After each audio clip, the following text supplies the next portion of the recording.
to the towns, and I quote from that letter, "This board urges local municipalities to pass a proper wind law that restricts industrial wind turbines to a minimum of 1.5 mile setbacks from property lines and 35 or fewer decibels of sound frequency." Well, none of that was ever done in the three that exist.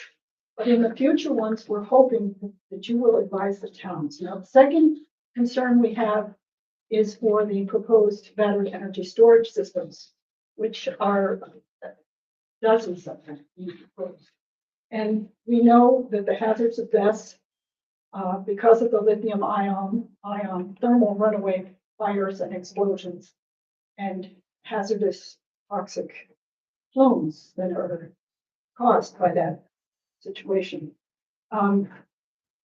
So the safety issues of battery energy storage being located where they're proposing them, near schools, hospitals, and homes.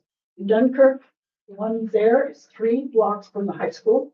It's 6 blocks from the hospital, half a mile from the nursing home. So finally, there's PFAS and PFOS in all of these components. We hope that recommendations to those lawmakers who are working very hard right now to write laws on BESS and wind. We hope that you will recommend that no PFAS or PFOS be allowed in any projects in our communities. Now, this board, it's often talking about remediation and mitigation. Better yet would be prevention. And I hope the people that live in the wind turbine community will speak first. We have a number of them here. These young men, for instance, have lived most of their adult juvenile lives with the wind turbines up in Villanova, 600 footers, and their grandmother, Susie Bolton. So that's Thank you, Karen. And you were representing Chautauqua Energy Watch. That's better. Are there any other groups? I saw you raise your hand earlier. Are you a part of a group? Mhm. No. Oh, you did next door. Okay, sorry about that. I am here on behalf of Joni Riggle, and Joni is part of the Concerned Citizens Against Casadega Wind. Joni wrote a letter. Well, I'd like to read the letter to you guys if I'm up. Great. Dear Chautauqua County Health Board members, I am unable to attend the January 15th meeting. Wanted to get my firsthand knowledge regarding the local Casadega Wind project. We have 3 500-foot wind turbines located approximately 2,500 feet from our home. We were modeled pre-construction by the developer to not have noise levels exceed 40 dBAs. Because of that, the company is not legally required to do sound testing at our residence for noise complaints. Under certain wind, humidity, and icing conditions, the turbines are extremely loud and bothersome, especially at night when we are trying to sleep. When we call in a noise complaint, the company typically does not respond for several days.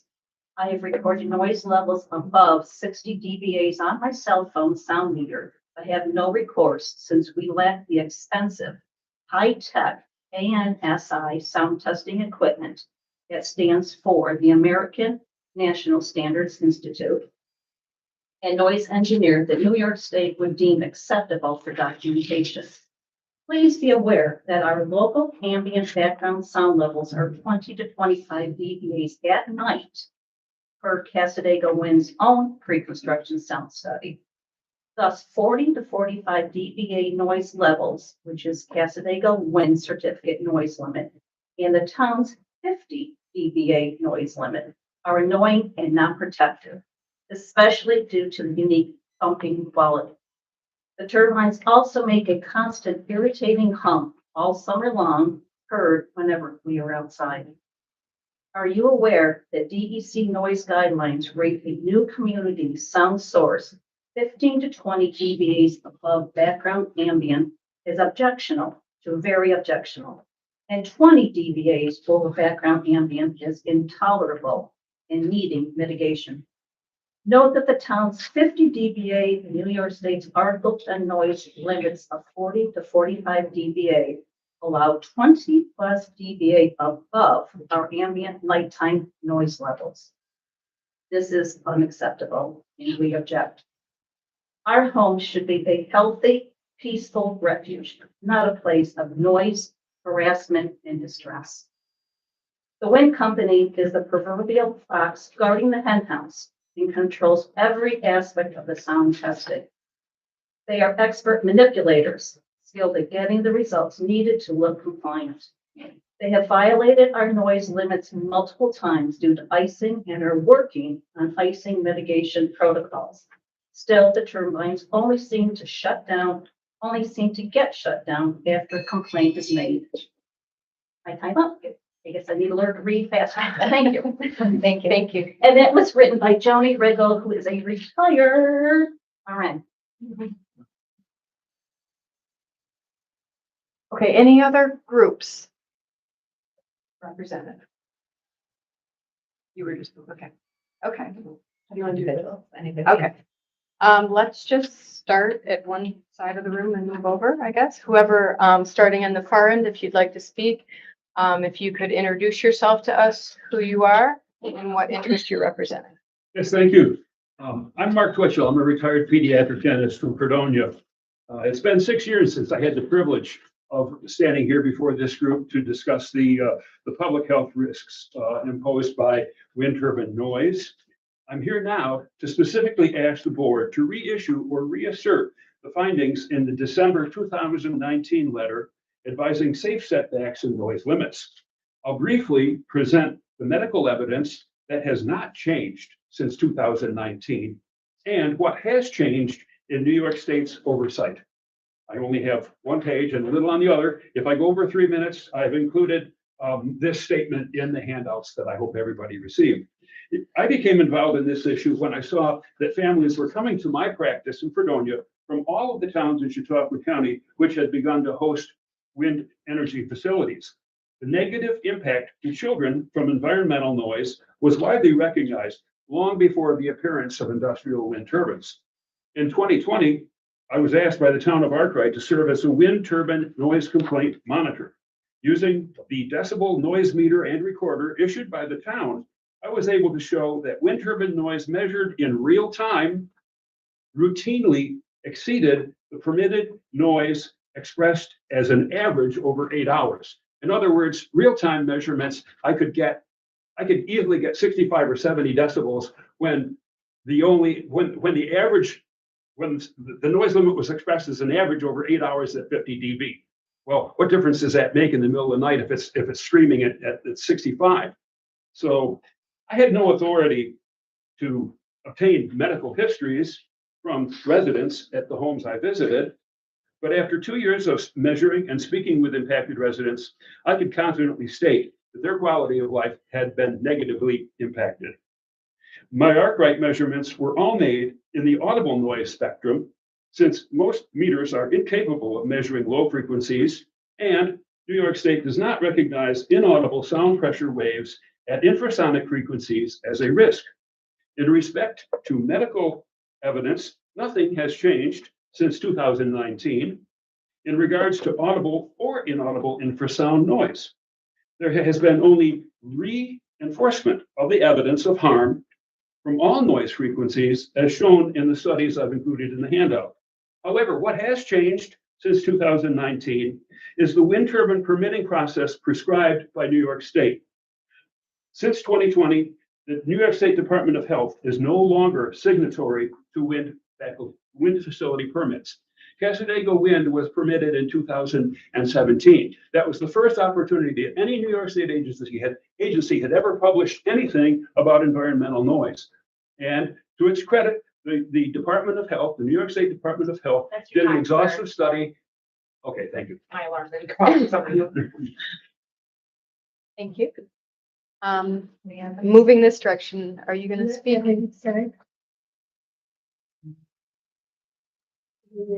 I'm Jerry Ruff. I live in Mayville since '99. And just this whole concept of alternate energy makes me think of the wind, and the solar, and the VESS.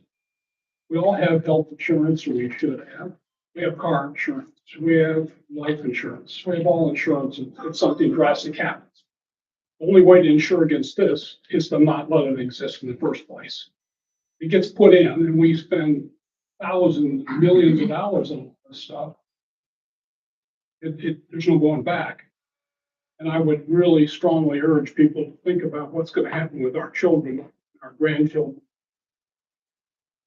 as a result of these facts. Thank you. Well, I'm Cynthia Shaw, and I'm pretty much here, agree with everybody else. They're all concerned about what this is going to do to our property value and then the environment and our mental health. And like Jerry said, there's no going back. And it also doesn't seem like it's economical either. Thank you. Keep coming down. Nope, nothing to say. Also, We've heard from you. Yeah. I'm gonna finish this row and then I'm gonna come up here. Okay. Up here in the front. Oh, your turn. Yes. Sure.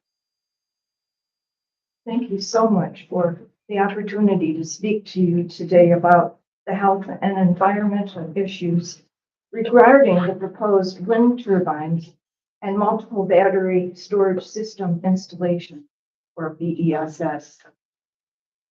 I am here in support of the Health Board providing recommendations to the towns by encouraging them to write protective wind and BESS laws that fully protect us from the many proposals being forced on our communities by state authorities and influential people like Doreen Harris, who is president and CEO of the New York State Energy Research and Development Authority.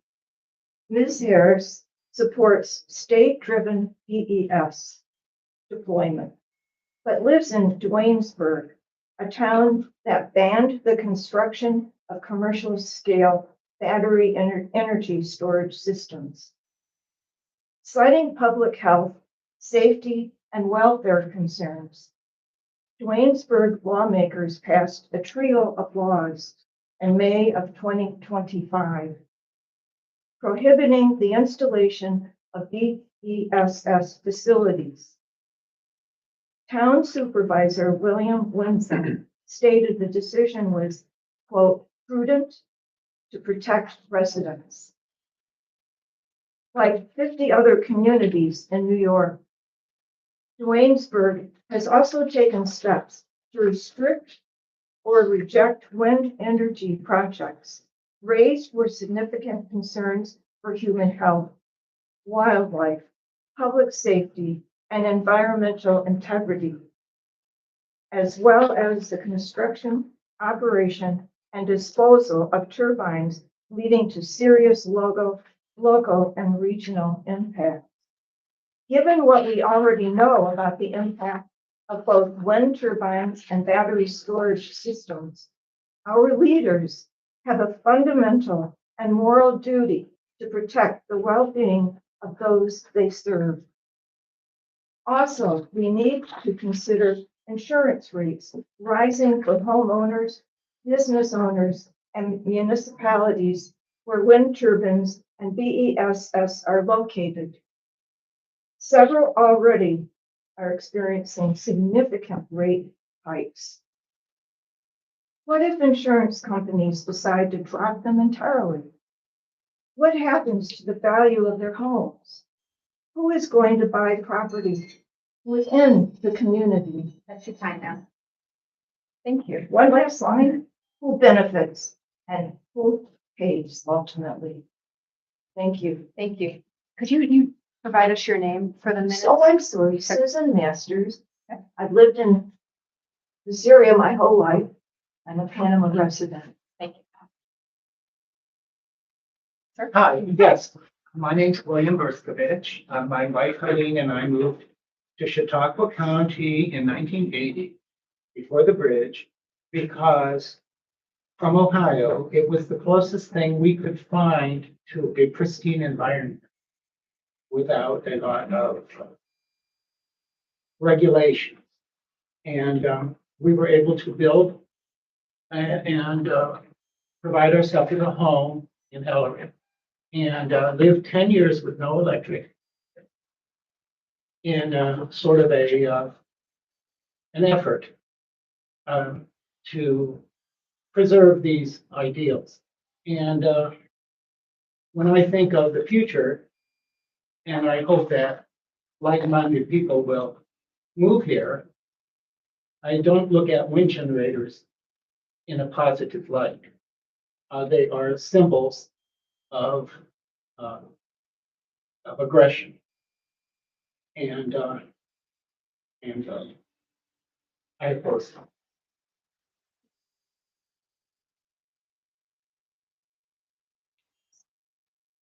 My name is Susan Baldwin, and I live in Villanova under 23 600-foot turbines in the Ball Hill Wind, and it now is owned by Northland Power of Canada. The turbines have been on for about 2 years now in Villanova.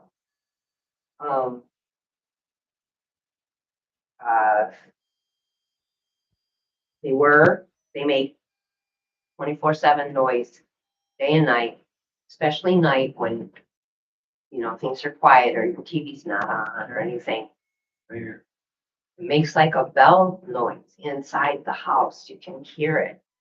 And I have several pictures and things. These are roofs and houses that are falling apart. I'm going to give you this.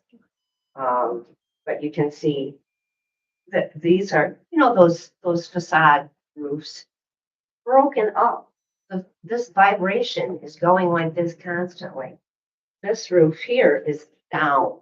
This is across from the Pine Valley School. It's gone. And chips and things are falling out of the roof side, the tops of the buildings. This is water. This is our reservoirs. There's vibrations in the reservoir water. Every time the turbines are turning, these are vibrating. I've posted videos, constant videos of these vibrations on Facebook to Sweden, Australia, everywhere. These things are debilitating to the environment completely with the vibrations. They're going like, this thing is going around like this and it's hitting the ground 200 miles an hour at the tip. Boom, boom, boom, boom, boom, boom, boom, boom, boom, boom, boom, boom, boom, boom, boom. And that's what's going on in our body. And it is constant. And it isn't as loud as that. But to Donna, my deaf friend, who can't hear, she feels this. She says it feels like a tractor against her house, just pushing and pushing and pushing and pushing all the time. And it's a tractor. This is a machine. She looks out the window and she sees these things on every window of her home, as do my grandsons. The dogs bark and carry on a lot. They hear a spook and a noise and then they just keep going. And I have water tests to give you too, and they're horrible. They're full of mud, fracking mud. Do you want to submit your documents? Yes, I do. She can collect them and then they'll get distributed. Thank you. Thank you, Susan, for sharing. All right, I'm gonna come back around this way now. We've heard from The you. boys. I think I gave my son's letters to you already. There they go. There you go. Get it up. They can submit them and we can make sure that they get out to all of the board members as well. You read from your phone. Okay. It's the same thing, just hand wrote it. All right, would you like to go? Can you introduce yourself to us, please? God. From, Don't know. and your last name? Oh, yeah. I've been under 600 foot turbines and all of those wind is on Nova and they're loud. I hear them in my house. I hear them when I try to sleep. My dogs bark at nothing and they're sleep a lot. Three of the cats died in the 3 years and they're under 3 years old. They aren't given the water that we have in the sink anymore. My house rings like a bell. I hear it ringing in my ears. I wake up a lot on that. I walk on the ground. I can feel the floor buzzing. When I ride my bike to my friend's house, the bike vibrates. And the creek water also vibrates. Sometimes they make my head hurt and my ears hurt too. Dad said nobody asked for them to be here. And if we wanted turbines around us. And nobody asked us if we wanted 4,000 cow snake farms across our school. That seems to make us sick too. We are sick and tired of the legends of the same 5 town people numbers over the 10 years that said have been running this X. But we get bad water, they get all the money. Please don't do this for the rest of the country. Any of our neighbors complain about the turbine. Anyone over, any more over here? Some private talking, probably doing all that. I just agree with everybody here. I feel we're talking on deaf ears. I'm in construction, I'm union labor, I do spray at these battery stores. Required. And yeah, the building, even that you built with units. Safety.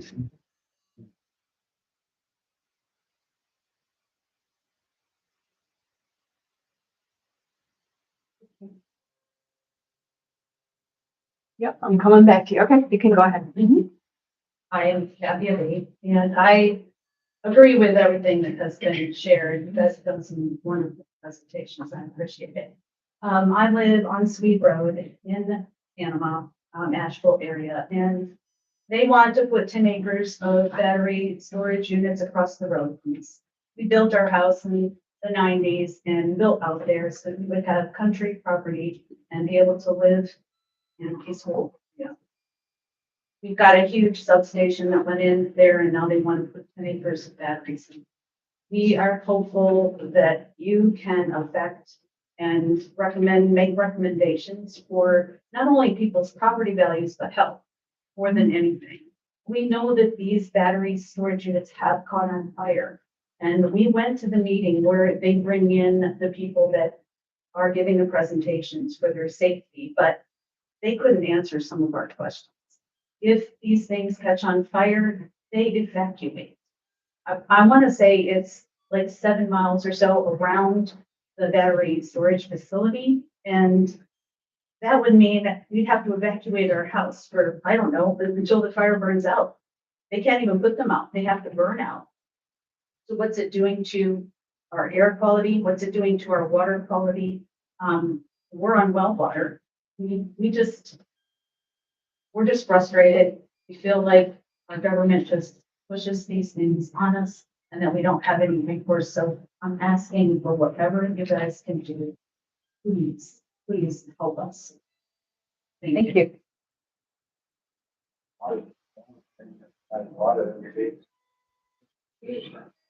Yep, I'm moving behind. Yep, you can go ahead. Whoever just raised your hand. I wasn't gonna say anything, I feel like I have to. Cheryl Filer, working for my in Ellery, and I agree with everything that has been said, the health concerns, and, I would add to that, when the wind turbines become ineffective, when they don't work anymore, what about disposal of them? That's a concern. And so we're concerned for ourselves, of course, and our property, but much more. I'm concerned about my children, my grandchildren, my great grandchildren. You know, what are we leaving them? I want them. Thank you. My mother-in-law's water test, she had tested it for the wind turbines in here. In the pink sweater? I wasn't going to speak, but I will. I don't live in these towns. I live in Jamestown, New York. My name is Liz Nixon.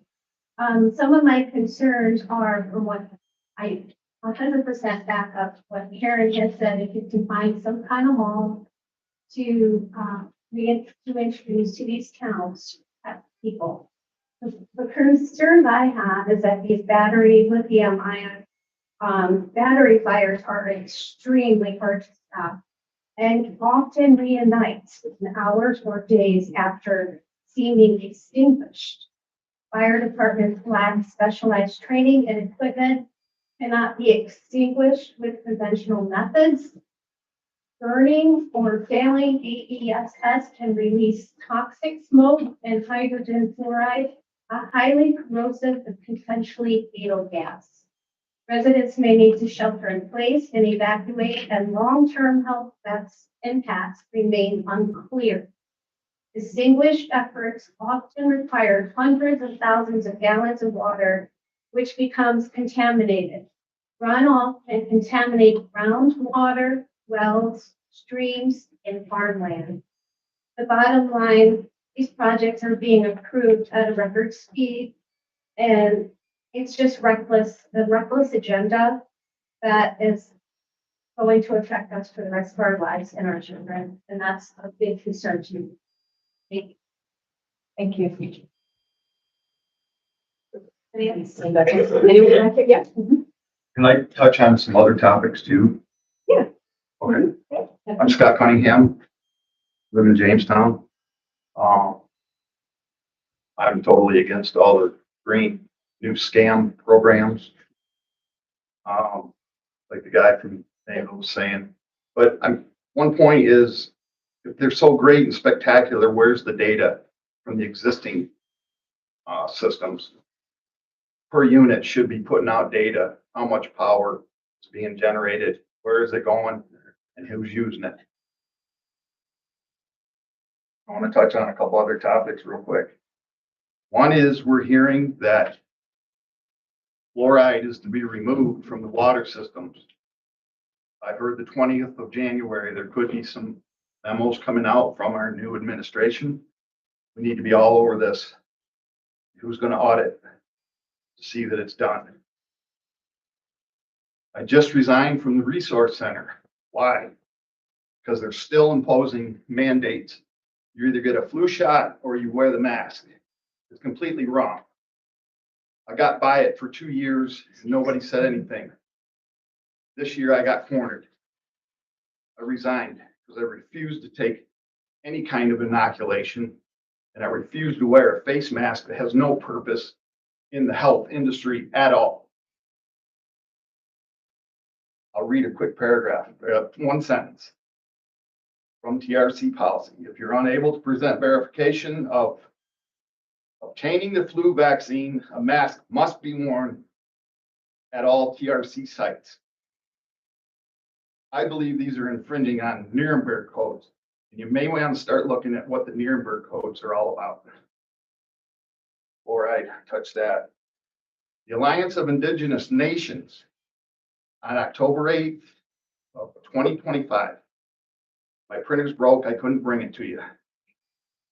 This is signed by a Leaping Ran. They did their own studies. International Tribunal.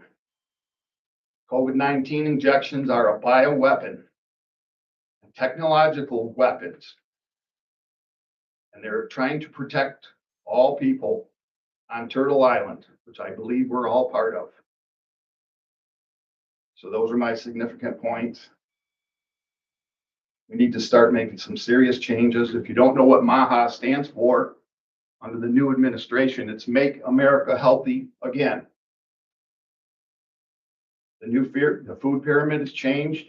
You're going to see changes in the food structure. The vaccine schedules have started to change to protect their children. People are waking up. Be prepared. Thank you. Thank you. Okay, did I miss anyone? Anyone else in the back who hasn't spoken yet that wanted to? I can't see around the corner. No, we're good. Okay. Did I miss anyone? I think we had covered everybody in here. Okay. Thank you, everyone. Oh, my gosh. That's bad. Sorry, guys. Okay, I'll start here on this side. Okay. I'll try and keep this short. My name's Luke Waygood. I live on Baker Road in Asheville.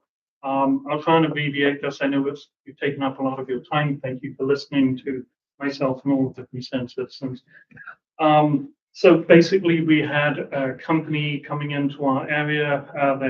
They're hoping to build wind turbines on Baker Road.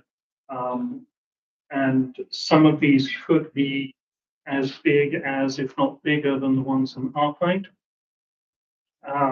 Obviously, the wind turbines themselves, in making the wind turbines, they've used a lot of concrete, which off gases carbon monoxide, obviously bad for the environment. The turbines also require a lot of oil, which in some cases can leak, which can obviously contaminate ground or well water, endangering people and wildlife. In other cases, fires have occurred, and a small community like North Harmony would be ill-equipped to handle a blaze on this size. I have for decades had tinnitus, and I wear a crossover hearing aid. I'm concerned about the impact that a wind turbine can have on hearing aids. And obviously, I'm very concerned about the impact that a turbine would have on the health of our families, our pets, and the wildlife around us. So basically, not to be hashes, as Karen pointed out, the memo which this board issued in December of 2019, urging municipalities to pass a proper wind law. I would argue that with turbines increasing in size, which increase their impacts, perhaps even 1.5 miles is not sufficient. I'm unsure if you can issue anything stronger than an advisory, but I would ask you to please consider updating the advisory and using stronger language if possible. Thank you. Thank you. Did you have something? I'm just here to listen. Hi, my name's Molly. I'm from a company called Bedrock Renewables. We are actively leasing for wind turbines in the region. I heard about this event tonight, so I wanted to come and listen to all of your concerns. This is a big part of my job, is working with the community and trying to take your concerns into account and design projects that are responsible the best that we can. The last thing I'll say is that before doing this for about 6 years, I was in the environmental movement. I have a master's in environmental science and policy, and I wouldn't be doing this work if I didn't believe it. We do that. Thank you. And ma'am? I don't have anything. You don't have anything to on add? the record to say. Okay. I support. May I speak? Sure. Hi, my name is Anthony Jenkins. I guess I'll kind of take like an opposite side on this discussion. I do agree that sometimes technology advances like this can be a hazard for areas starting out, but that does kind of take a reverse look back at like how technology has come along with oil refineries. That used to be a very big concern for a lot of different areas, just like down in Pennsylvania, with the upstart of early America and in the eastern part of America when they were doing the logging industry. I've done research on this going through schooling myself, and there are always these hazards, but it does take time to get them a little under control. Also, to back up a different point, I do have family that live out in the Cherry Creek area that have at least 5 or 6 of these wind turbines around them. I have not heard of any complaints with their animals because there's a safe distance between the turbines and their housing. So I would recommend figuring out a distance that would be safe for the wind turbines and most housing recommendations. That would actually be safe for that and would not pose as much of a threat to the surrounding terrain. But they haven't had any trouble with their animals. They haven't had any issues with sounds in their apartments or their houses. And I also haven't heard of any concerns when it comes to destruction of their own property or their building materials. So that's just my opinion. It might be something that needs to have a closer look taken at, but it may be something to look into or at least consider on the opposite side of things. So Thank you for your comments. Okay, did I miss? Is that everybody? Okay, wonderful. Thank you everyone for coming and sharing your comments with us. We do have all of the written materials as well that have been submitted and will be discussed. At this point in our meeting, we turn to the rest of our agenda.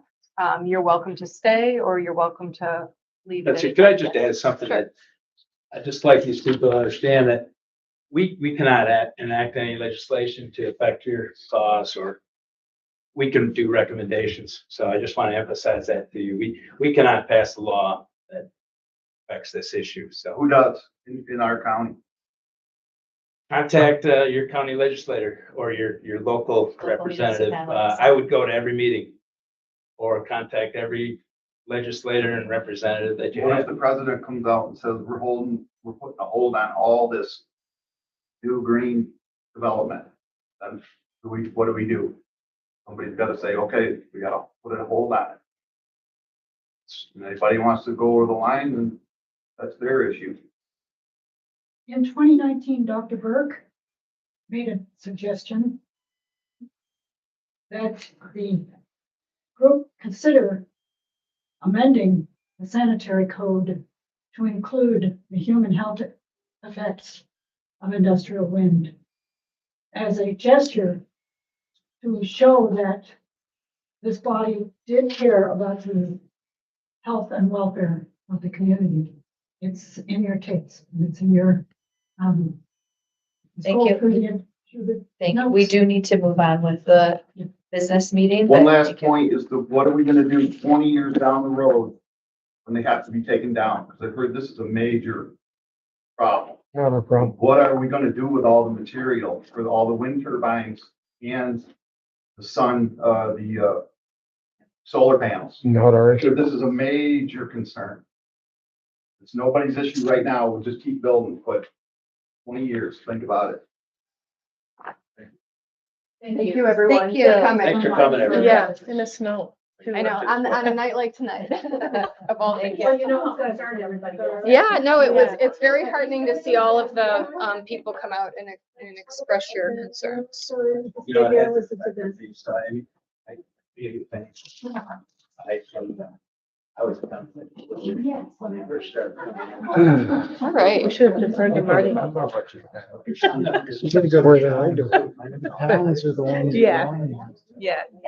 Eating the mountains. Nice view. Yeah. Right, yes. Yeah, that's, you know, I don't believe the county should override the town. Right.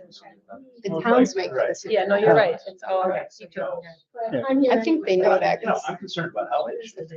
Yeah. So if there's a health issue going in. But I think that's something too. And then that, You know, recommendation. We did in we had this similar thing in 2019 and we came up with a letter. But it Anyway, it let's move carried on, no. so we're not here till midnight. Right. The recommendation. Yeah. And nobody, But nobody. I don't see any harm. Madam President, Yeah. we'll move on. Yeah, we're gonna move on. I haven't had my dinner yet, I'm starving. running some more We are, investigation knowing that it's going to work. if you guys have, a meeting to. we're gonna keep going. If you don't mind, having other conversations outside.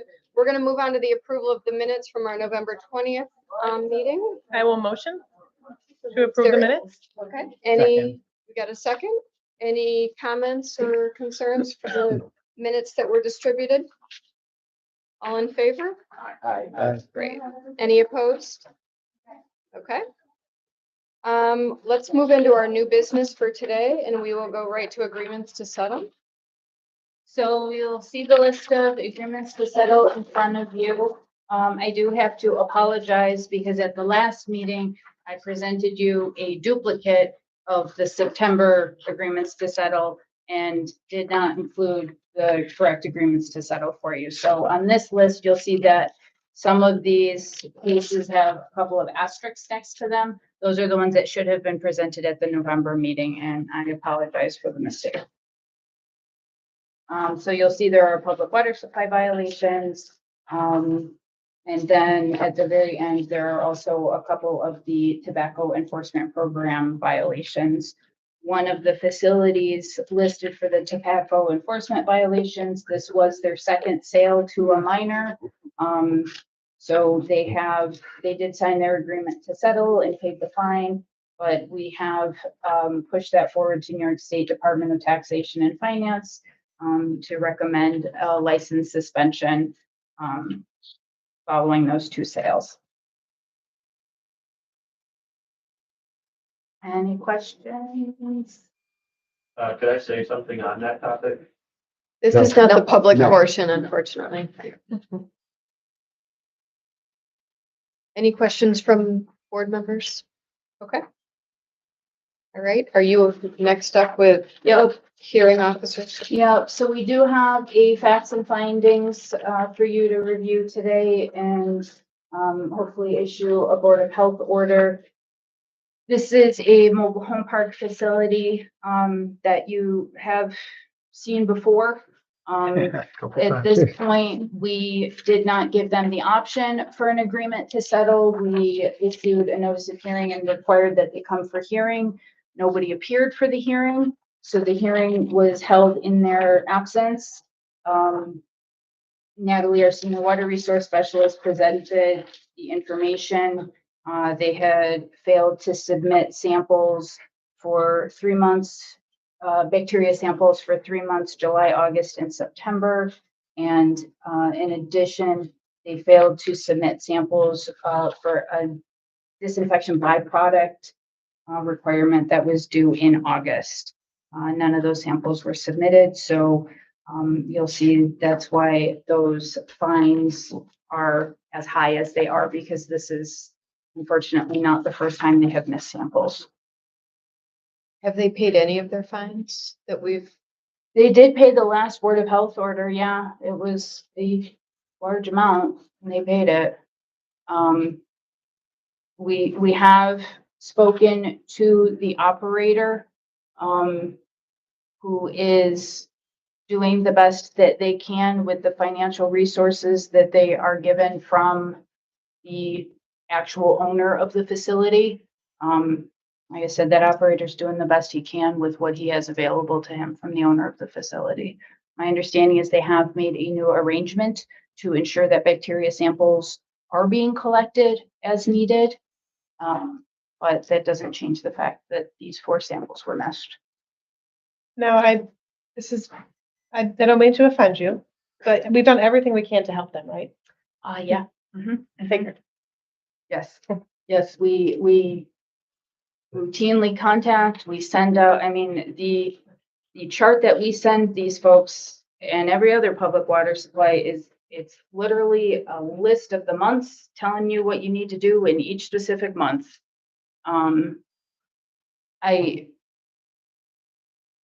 Maybe if the fines keep adding up, they'll start to look at your list. I mean, what are you supposed to do? I know. This is standard. They're running a public water supply. They have to do these. Yes. That's all. Just, Not a big you deal. may not know this off the top of your head, but do you have any idea how many units are associated with this park? I want to say it's around 30, but I'm not positive. Potentially a lot. Yeah, children, yeah, pregnant women. Can you remind us if there's any next steps beyond fines? Well, there are criminal penalties that are mentioned in the sanitary code. To my knowledge, it's not something that we have explored previously. I'm not sure if you have any No. recollection of having done that. But there is another level that we can take these things.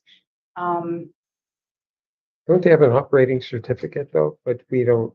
They do, but this is the hiccup that we Yeah. get with the mobile home parks is Yeah. it's not like a restaurant where I Yeah, can just yeah. close the door, stop giving people food. Hmm. So we're in a little bit of a pickle with these mobile home parks. Can we, I mean, these people that our residents there, they may have absolutely no idea. They also may not have anywhere that they could relocate, but I do feel like as the Board of Health, we should inform, maybe at least give them a letter, like, here's what's happening, just so you know. So every year, public water supplies are required to do an annual water quality report. It is typically up to the operator to distribute that annual water quality report to the residents. We are working on 25's annual water quality report. We do plan on distributing that to the residents ourselves. And I will say in addition, currently, and it shouldn't necessarily factor into your opinions on this case, this mobile home park is actually on a do not drink water order, because they have significant issues with their on-site wastewater treatment system that we are concerned about. And the New York State DEC is also involved at this point. So at this point, the residents are very aware because they were all individually served that notice of the do not drink order. But the problem you have is these are folks that are living probably right on the edge. For them to pick up and move a mobile home somewhere else is a huge expense to them. So they probably are stuck there, and they're at risk, especially if they have the risk of contamination or problem with the sewage disposal. Yes. And this place should be closed, basically. It's Yeah. what was, I know I asked you before about code enforcement, and you do have them involved as well. Yeah, they're certainly aware of the issues. We copy them on, any update that we get. We were copied. Our staff actually went out with New York State DEC to investigate the on-site wastewater treatment system. We have been making sure that code enforcement is in the loop because DEC communicates directly with us. So. Because they currently technically have water. They do. That's not They do have water. Yeah. But it's not. Because when they when they don't have water, that's condemnable. So I was a code enforcement officer. So, Right. Yeah. Yeah, but they are able to flush toilets. Able to. Yeah.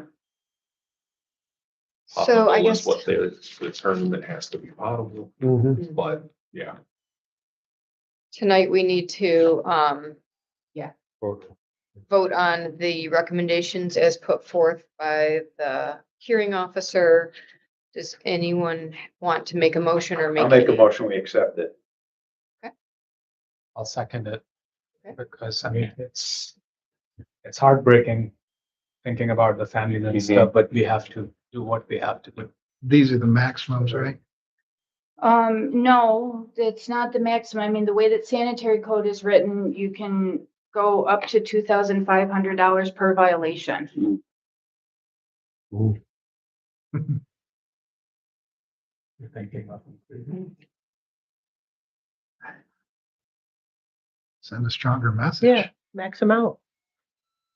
I kind of look at this number and the hope is, and again, I'm optimist that maybe this second hit will make the owners move in the direction and a lot of the families won't have. So here's the question, Optimist. Dr. Khan. Here's the question. Yes. Maybe you know the answer. What are those 30 homes paying per month? Any idea?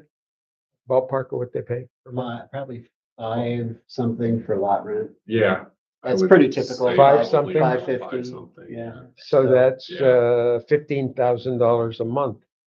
So is this $1,200 is peanuts? Yeah.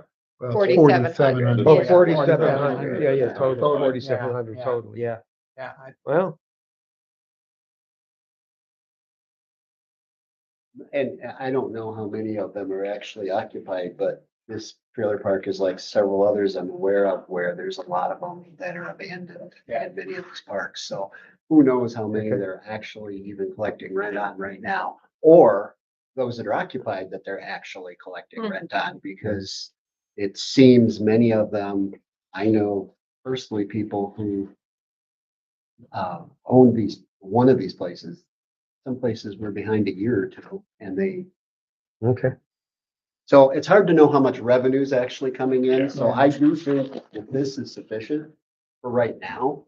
But then if something happened again, I would say throw the max at them because the This is- owners have got, all these corporations are coming in and buying these little parks. And then they're not managing them well. Wind turbine on. Their tax write-off. Yeah. Okay, so the motion on the table is for 4,700 to approve the recommendation as written. All in favor? Aye. Any opposed? Okay. See my name's going on. Okay, annual review of the bylaws.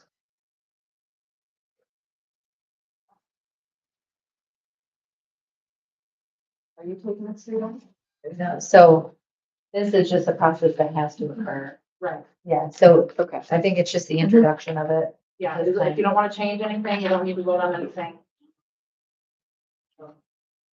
If you have any ideas, you can do that. Can we review them and You could always return table to it. this? You could always table it. It is written in your bylaws, that they have to be done annually, but I don't think there's in the bylaws a time frame that states that it has to be completed and voted on at the first meeting or anything. I think it's just annually. The last time we looked at it a little bit, when Dr. Nay was president. So yeah, we can, I like the idea, table Yeah. it, and if you have any suggestions, we can. I think it'll give us a chance to look through it, and then if we have any questions, we can have that discussion. Is everybody comfortable with that? Yeah. Do So we need to? probably move that. Yeah, Yeah. I'll move to, or motion to, move this to Bylaw table it discussion. to 3/19/26. Second, okay. Not me. Any discussion? All in favor? Aye. Any opposed? Okay, we have homework.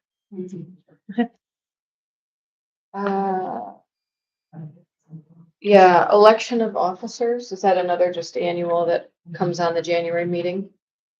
And it, yes, it would be on terms. Or is it in the packet? Yeah, it's probably. Yeah, it is. Just for the president, vice president.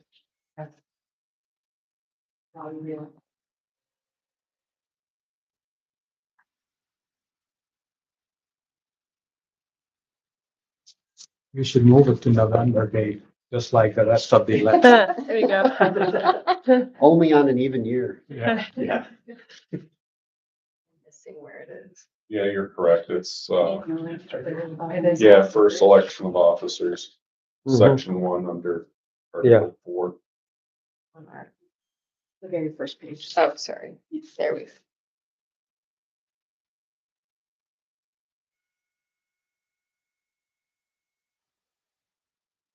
How do we want to do this? Are we prepared for this tonight or? Are the current officers willing to serve as Is future it just the two of officers? us right now? I think that's term, yeah, 3 years. 3 years. So Yeah. who's, Oh, Yeah, where are we at in our terms? Yeah. Does anyone have the? you probably, what, You're- yeah, you're in your second I'm in my year. second year of You at the this. same time. yeah, we started the same time. So. Are we willing to? Motion to As long as nominate you're- yeah. Dr. Elizabeth Kidder as our president of our Chautauqua County Board of Health. That's right. And Yep, and sorry, and just that kind of advice. I didn't know we could do them together, sorry. Yeah, group it up. we Well, have I a, don't- we have a motion. Is there a second? I'll second that. No pressure. I will second that. There's an inherent conflict of interest. Yeah, right. Sitting Where's here my calling for the vote, but yeah. It's a small enough group. Vote for me. Any discussion? All in favor? Aye. Any opposed? Okay. If you had any staunch competition. Yeah. Congratulations, plenty. guys. Okay, thank you. Thank Congratulations. you. Dr. Khan and I will be happy to serve another year in our roles. 3 years. I'm speaking on your behalf, but you can speak on your behalf. I just say yes to everything.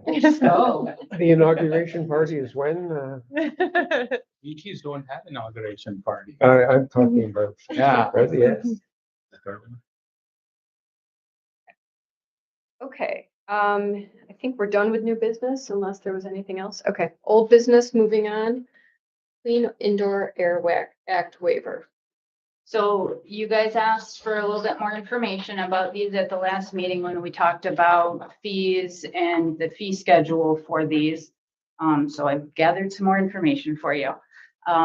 So currently the fee schedule is $300 per year for a waiver. The facilities receive 1-year waivers. There is an inspection by our staff before a waiver is issued to verify that the room or facility is in compliance with the standards that we have put forth for a waiver.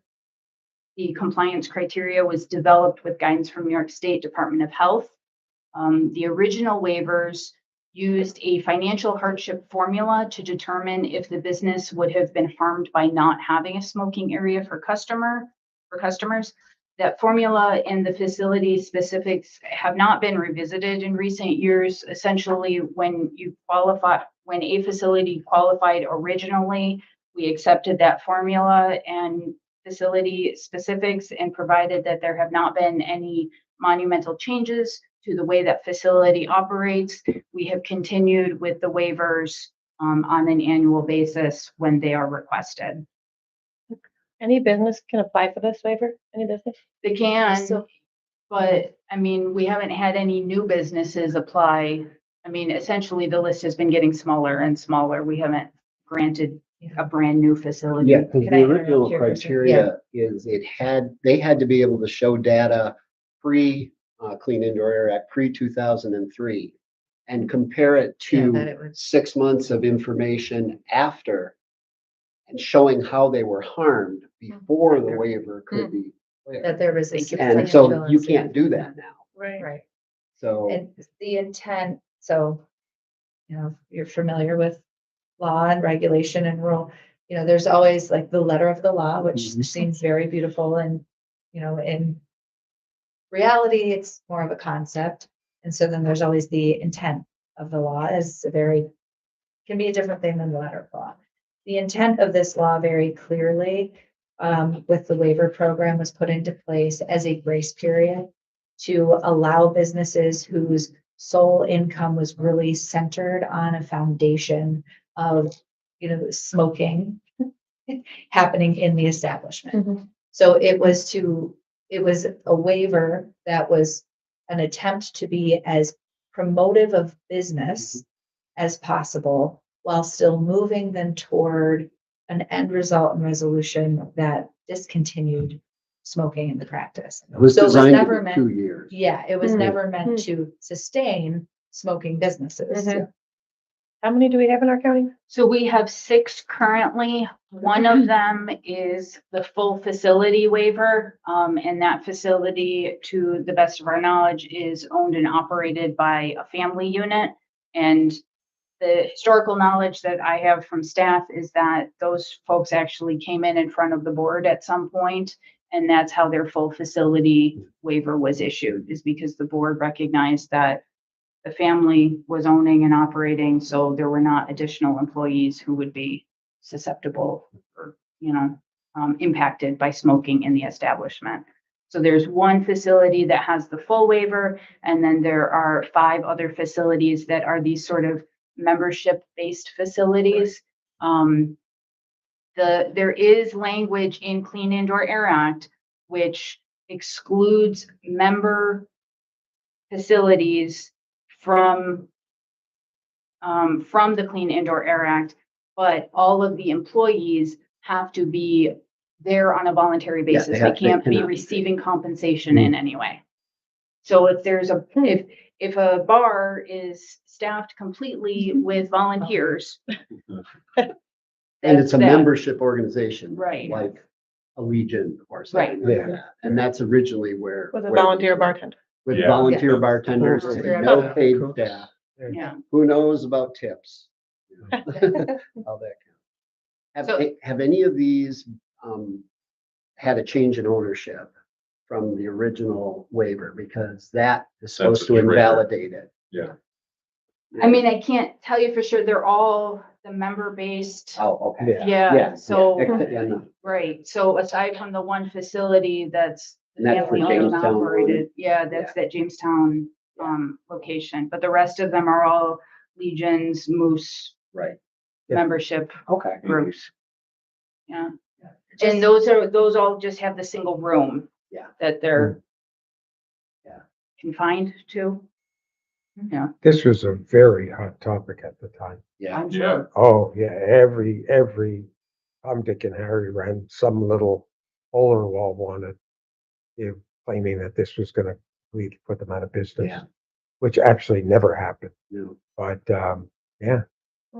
Some additional context, statewide, so a comparison across the state, shows that per capita, we are almost double what every other county has in terms of the number of waivers offered. So even though it's only 6, Mhm. you know, per capita, when you think about that, you know, per 100,000 residents, we have almost double. So if you think in New York City, I mean, like, obviously they're going to have more waivers, but per 100,000 people, obviously much fewer than what we do. So I thought that was interesting. I think it's because quite a few counties have 0 now, and that brings the average down. Right.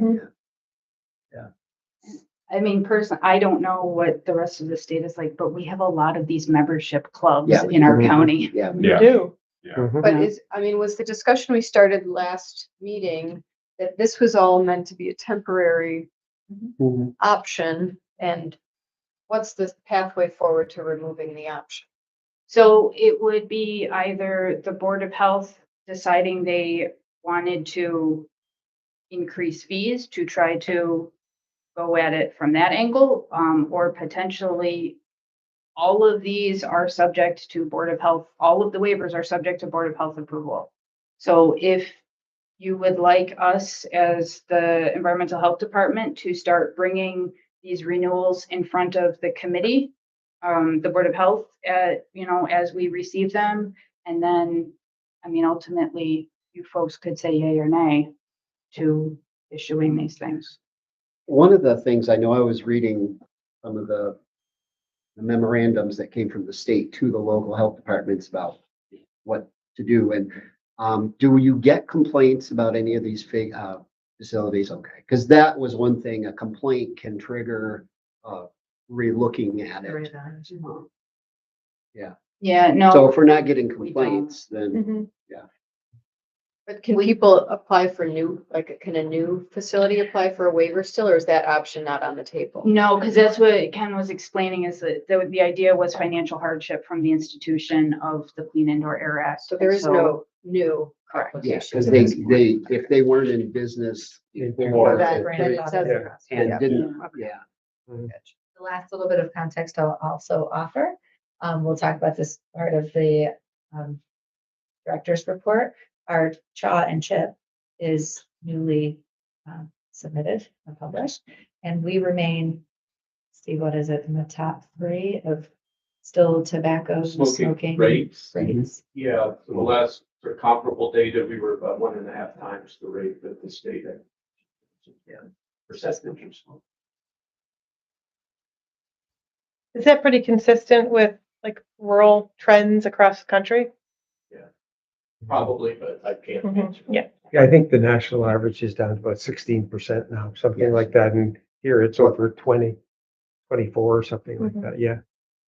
And it's not just smoking, vaping data is. Yeah. Oh, yeah. that Through is- the roof as well. Yeah. So, Anyway. Do we need to take any? I don't need you action? guys to, I don't need you to do anything. If you don't do anything, I'm gonna continue as we've been doing. If you as a board would like to reflect on this, then consider something for the future. Possibly a good first step would be looking at that fee structure and making it a little less affordable, in the short term. It's an annual. It's an annual, yeah. and it's not a lot, so. 300. Yeah, $300. So at our next meeting, do you think you could print something out for us and show us, and then we can maybe talk about it and decide if we wanna. I mean, it's really as simple as you guys picking a new number. It's currently 300 per year. Anyone want to Times make seven is 2,100. any suggestions? $1,000. I was just gonna say, I'd make it $1,000. I think that some of the clubs, which I have indirect knowledge, because people, I think $1,000, they can afford $1,000. Would you want to implement it Yeah, with our next round? Would you want to implement it in 27? How do you, because I've got renewals going out at the end of this month. And they'll be applying to have their renewals, in February. are you required by law to give them a notice ahead of time if the fees is increasing? Not that I'm aware of. We can go gradually, so we can go just a number. We can go 6 or 650 this year and go 1,000, whatever the number. So it's a gradual incline. And they're ready. A We little could do that increase. every year. So a little increase this year and then And so the way that these have fallen, January 1st. they are not all on the same permit cycle. It's split. I can't remember which ones are on which Some permit people already cycle. paid for this year. So some people will have already been issued their year with the $300. So at this point, nobody has paid anything in 26 yet. Mhm. So if you made it effective Immediately. 2026. Yeah. Yeah, that's a good idea. Do we want to do the ramp up with I think 626 yeah, and 1,000 in 2027? 650 and then 1,000 next year. And if you're getting, pushback, you tell them that they're welcome to come to a meeting and address us and let us know their side. But They're welcome to go tobacco free. yes, Smoke free. easy Do you solution. need a, Yeah, A you have motion? to, you have to okay, make does it someone want to official, put yeah. that into a motion format? I'll make a motion at 650 I'll second. immediately. Okay, for starting For immediately for 2026. 2026 with a ramp up to, $1,000 next year for 27 renewal. And that would be nice if you're planning that way I can give them a Yeah. heads up that Okay. this is the plan. didn't mean to Amended put to words in your 1,000. mouth. No, no, and I second.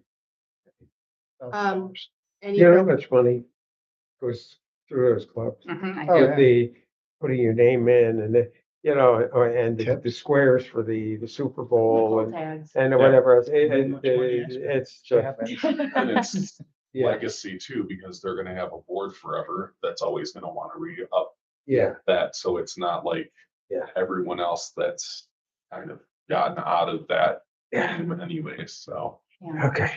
all in favor? Aye. Any opposed? Okay, And thanks for done. pushing us down the action list. there. I like Yeah. that. Love it. Okay, moving on to the director's report. Okay, so for this to be reflected in the minutes for this evening and for anybody listening online, I oftentimes do like to reiterate the purpose of the Board of Health, empowered by the New York State Public Health Law, is to formulate, promulgate, and adopt public rules, regulations, orders, and directions for the security of life and health in the county.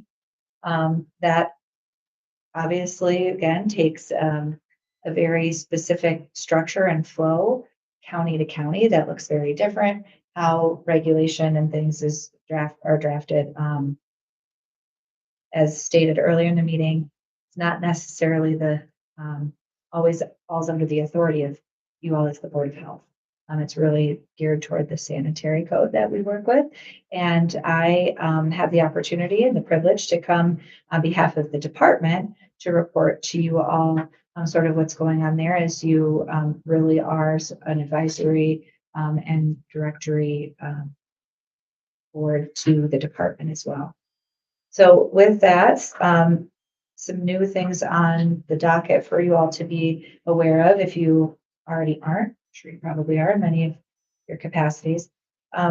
First and foremost, war in general, labor and delivery closure is certainly on our radar. this is another advantage of Dr. Falk, very much so in the mix with us. So he and I had a chance to talk about some of the things yesterday, and he has, his finger on the pulse of what's going on there and how, some of that population, of course, will transfer up to UPMC, how Warren has already sort of planned out what they will do to safeguard any emergency deliveries needing to take place and that sort of thing. So, I hate to say it, but unfortunately, because this is the nature of where we are in terms of OBGYN, prenatal, postnatal, pregnancy, labor, delivery care, like there is definitely a standard and model of communication happening because we're used to this now. So the silver lining is those lines of communication are open and that planning is happening, but of course, to the detriment of access to care for our moms and children. But this has been a steady drumbeat. Started with the Burger Commission. It canceled the 275 deliveries that were being done at Westfield. Brooks is no longer delivering. You're looking at and I don't know what's available now in Jamestown, but some of those physicians are been around a while. You're looking at a diminishing supply of OBGYN care. And so people are traveling to Erie, to Buffalo. I think it was only 649 deliveries done at UPMC last year. There are more than that number delivering in this county, and they're traveling far and wide. Home births too.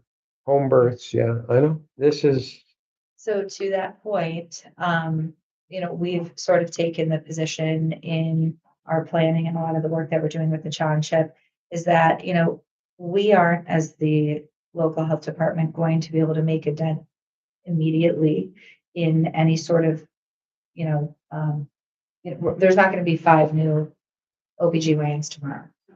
Those conversations are definitely happening. That advocacy work is definitely happening. TCC has always been at the table of those conversations as well. But we do need to do something more immediately. And what we're working on and really adding to our priority plate of things is really the transportation and the access and being creative, thinking of these creative options. There's a lot of discussion around paramedicine, training and things too, because just transports, you're going to get calls now where an ambulance is going to show up and a mom is going to probably be delivering a baby at some point. So there's all of these very unique discussions happening. CHN is another one in the mix, very much so with these conversations. Because while we're working on that long-term strategy, we have to provide some safety net services for moms, and even better than safety net services for moms delivering babies. Specifically in the health department, outside of the conversations and the advocacy, the planning that we're doing within the county and statewide.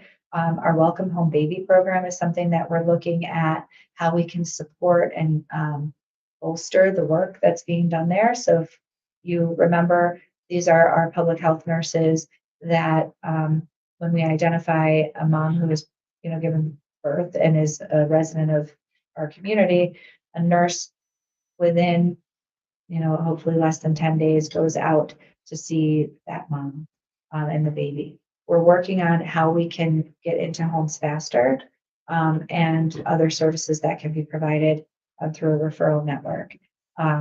So there is some, good planning there on the horizon, but yeah, certainly the cards are stacked against us.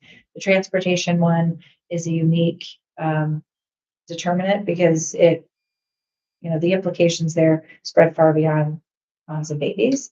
So that is something that we are working on and piloting with our very own CHQ Transit and some of the work that can be done there to grow those systems out. Please interject with any questions and Can I comments. just make a comment on that? One thing to think about in our good family medicine doc here, weigh in, but we've moved away from full spectrum family medicine as being OBGYN delivering providers. We're doing that at TCC now. We have 2 family med doctors who are doing all the prenatal care and delivering in Buffalo, where there's a program that allows family medicine to deliver, but that's not the case in Chautauqua County. So there's an area that we could work on in the health sector. The other issue that may be more of a concern is how many of these women are going with either late prenatal care or Oh, no yeah. prenatal care. We have the data on all Yeah, this. and Very late. that's this very scary part. Or showing up at the emergency room and delivering without any Yeah. prenatal care. Last year, I think I delivered 2 or 3 at Westfield Hospital that just were there. And of course, the resident I hadn't delivered a baby in 5 years, and I right across the street, and now I'm not covered from a medical legal point of view, so they don't want me to do it. God knows what's going on. This is 2026. This is ridiculous. Yeah. Yeah. This might be a naive question, but why are you moving away from OB/GYN? So family medicine doctors traditionally are primary care, but also trained in OB/GYN. Mhm. But just in the medical system in general, fewer and fewer keep that accreditation as they get deeper into their careers. It takes a lot to deliver enough babies to Mhm. keep up with it. And the big hospital systems that we have tend to prefer OB/GYN trained physicians in their hospitals to deliver. And so it's just hard now to find a hospital that will kind of walk it back and reintroduce family medicine as an obstetrics option in their Mhm. hospital. I think a lot of malpractice carriers have refused to cover family practitioners with babies too. I think that's a big barrier, or at least the cost of malpractice Yes, insurance. it costs malpractice insurance. It Those makes are it the exorbitant. payout typically. Well, because you have to deliver enough babies to make that worthwhile. I mean, it's just, Yep, and just the broader workforce piece of it is across the board. We, in rural areas in particular, are lacking providers across the spectrum. And so, even more difficult is to get specialized practitioners. So sort of the model of a more family medical practice is that you have a different return there on your investment. You get one doctor and they can do multiple things. Specifically, again, with the data around prenatal care, that is really where that is the most concern. Emergency rooms, that can deliver babies. It's not the gold standard. But prenatal care, a lot of times, again, we're seeing in workforce data trends that practitioners get into a certain type of OB/GYN. They either want to do critical, high level, emergency deliveries and things like that, which is very different than a more routine office-based scenario of prenatal care. So if there is an issue with a general practitioner that's very serious, would they send them to Erie, Buffalo, Starflight, Yes. whatever? Is that what? That's typically the protocol, and that's probably what Dr. Fultz sees in the emergency room a lot of time, Yeah, the other trend in medicine with the newest generation coming out of medical school residency is they don't want call. No. They work shifts, and obstetricians now, it's very popular in bigger cities, the metro areas for them. They basically call them laborists, and they work a 12-hour shift and they deliver babies. And the old school model of a physician working in the office all day and then being called in to deliver babies at night, nobody wants to do it anymore.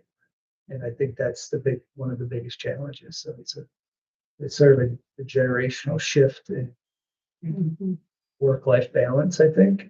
Yeah. it's tragic because that relationship with that patient over 6 or 7 months is such a wonderful relationship, and they become and then you have a new patient who's, I mean, the whole thing and the whole family, it's really a very nice, but yeah, it's untenable now. It's It was certainly the buttoned up case study of a continuum of care. Mhm. I mean, literally, you're even getting the baby, in the practice at that point and, referring to a pediatrician, they come back to you as, you're their family doctor then when they're 18. And it certainly follows the trends of just the, access to care in general in our communities.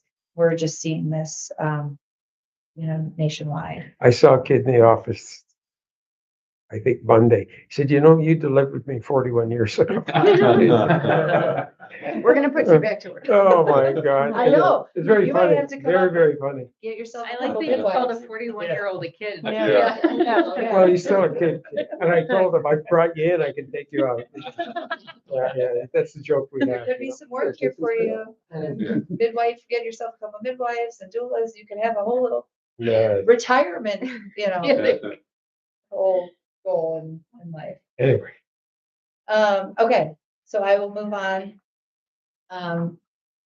To make you all aware, if you weren't, there's a lot of discussion about vaccination, and the vaccination schedules.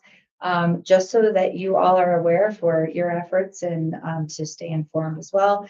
There was a bill introduced pretty late in 2025, to the state legislature that would amend the state public health and education laws regarding the vaccine schedule authority. So for those of you who aren't aware, most states written into their state law, it references the CDC and the ACIP, which ACIP is the bureau under CDC, for those of you who aren't familiar with all of this, that really develops the vaccine schedules and recommendations.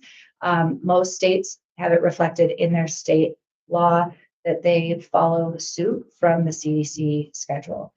There are a few states, New York State being one of them, that has proposed to redraft and amend some of that language in the state law to reference the commissioner of the state DOH would have a dual authority to also basically make those recommendations in those schedules. Just wanted you all to be aware of that.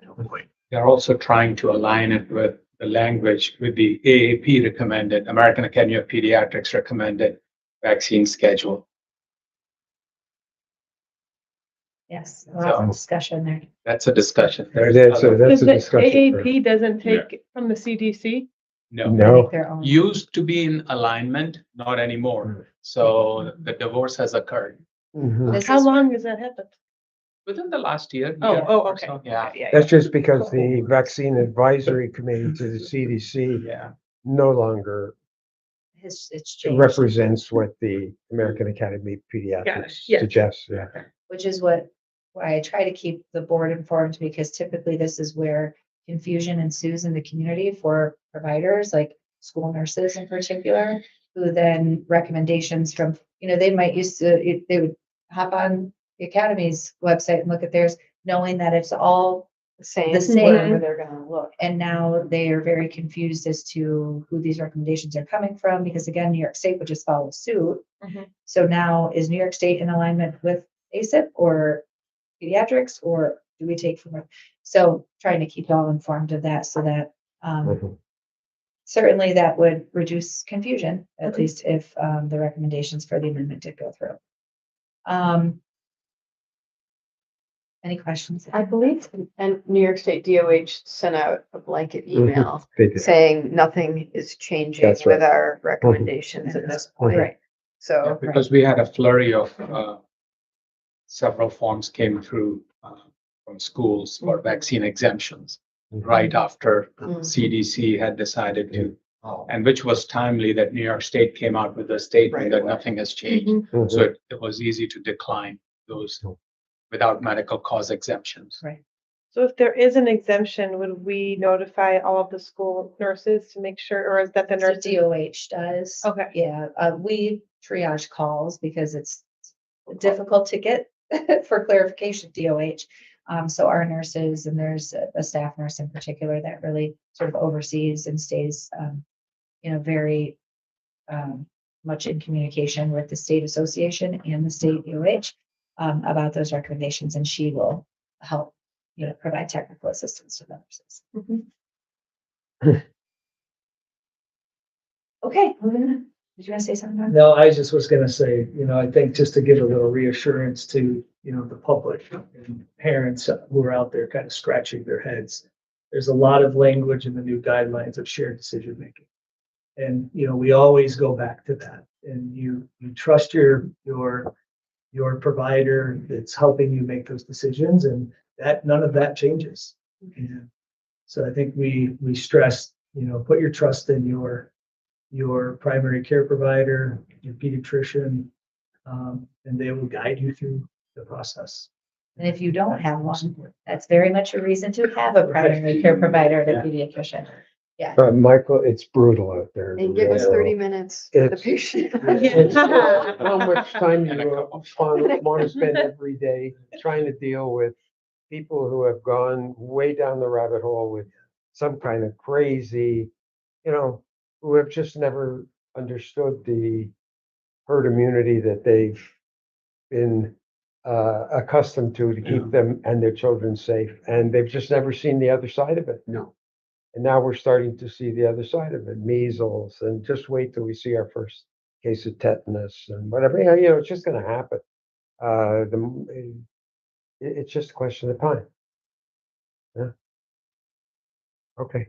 Something to highlight, put on your radar, you all will be familiar with our children and youth with special health needs programs. So that is under our child health programming and the community health side of our division. So on the other side of the aisle from Jessica, this division houses all of our intervention services for children ages really 0 to 21. These programs span. This program in particular was awarded some additional funds from New York State to develop, really you could do sort of run of the gamut type programming, but you had to submit a plan. So Steve Kilburn and Denise Nichols really spearheaded the planning on this. I was insisted only on the fact that we weren't going to follow suit with some other counties and just like put a sign in a park. We were really going to do a pilot program that would produce some results in terms of best practices for our community, and along the way, produce some improved outcomes for our children.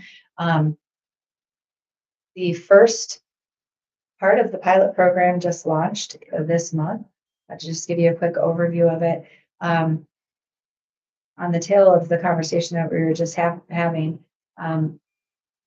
interventionist providers like speech pathologists, OTs, PTs in our communities across the state, very difficult to find.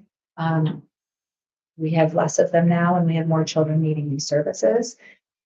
So the whole precipice of this program, the underlying thought of it is that if we could somehow bring groups together of children and families and they could receive services in a group setting, there's just a lot of research that shows how beneficial being together in the group setting would be. Not only would they get to see the provider, it reduces costs to the county and the state because we're doing this now instead of one-on-one together at once, and clearly increases socialization and community for these families, oftentimes feeling very isolated. And anybody who has children understands just what what a toll that can take on its own. So the first group has launched. It does include a pilot program with transportation and improving access for our families so that they can actually get to the venue by way of CHQ transit. It's a partnership with Cornell Cooperative Extension. The first one of these groups is being piloted in North County at the Children's Gym, and then hopefully also a South County location that we're right on the fringes of finalizing. We're really excited about that. Working with 11 families, I believe, in the first in the North County, and hoping for just as well a turnout for the South County as well. So, reaching 20, 30 families just in a pilot program. We're really excited about that. Amazing feedback from the first round, and even from our staff. It was really wonderful. Some of our staff were just over the moon when this came together, and to see the interaction and to see something happen start to finish, with all of the red tape that goes along with these things, they were very excited. So I'll be, really happy to share how that goes, as it moves along.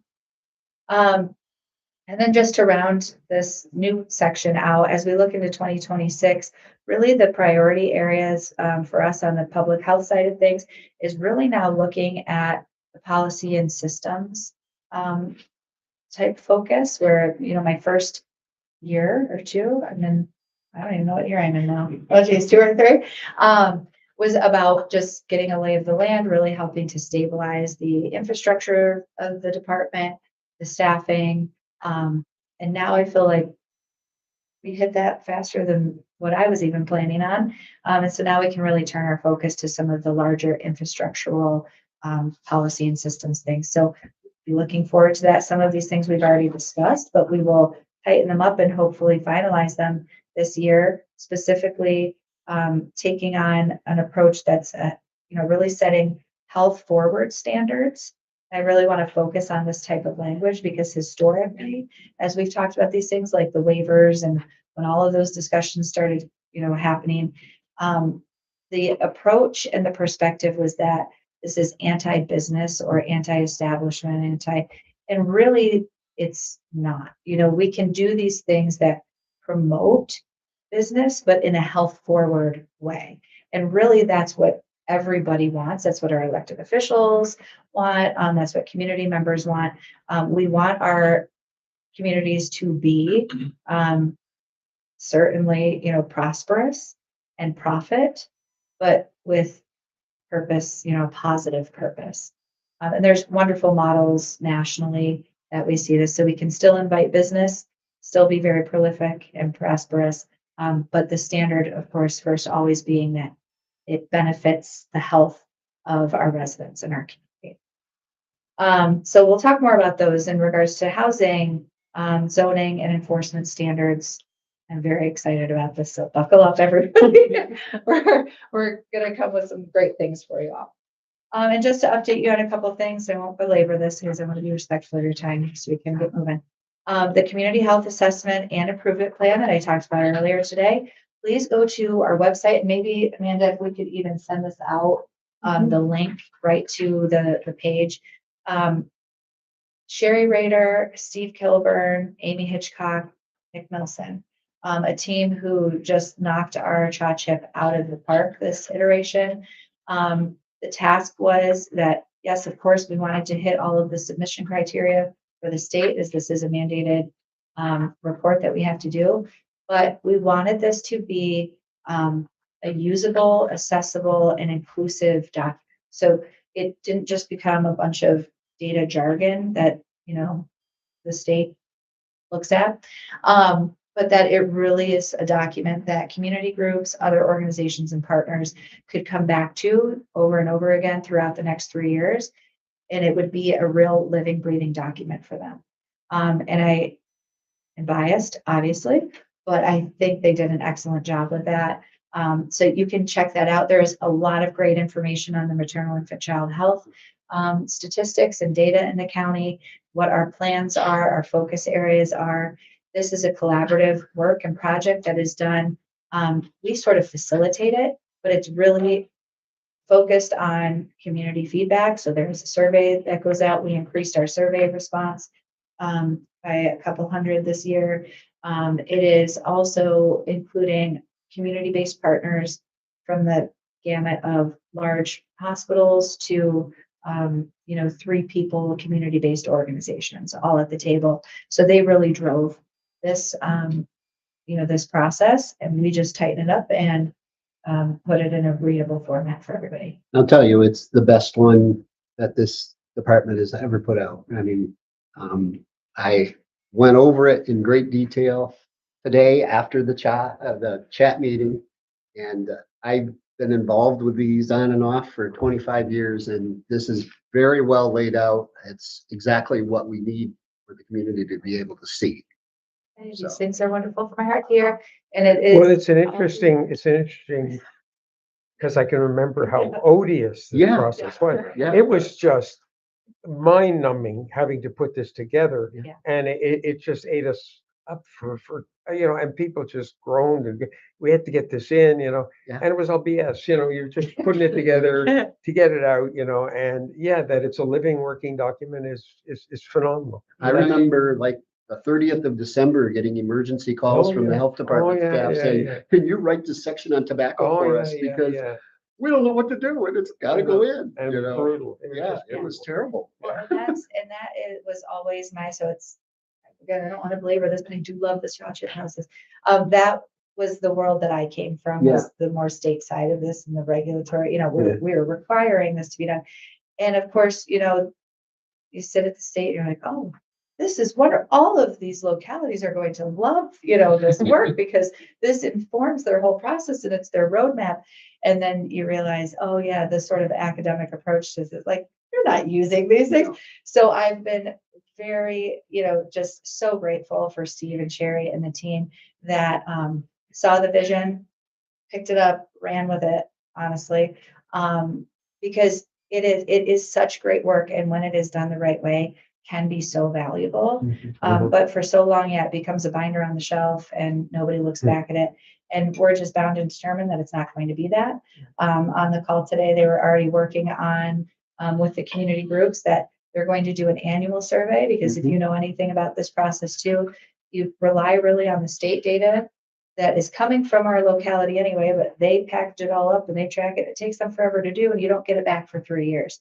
So we're not doing that anymore. We're going to continue with our own data collection processes locally so that we really can make real-time decisions and inform funding choices in a much more responsible way that gets us a much better return on our investment. So a major thank you to them. So if you wouldn't mind, when you get that link, click on it, check it out. It's very easy to read. Please share our congratulations in Ken's words with the team. Yes, I certainly will. They will definitely hear about it. So thank you.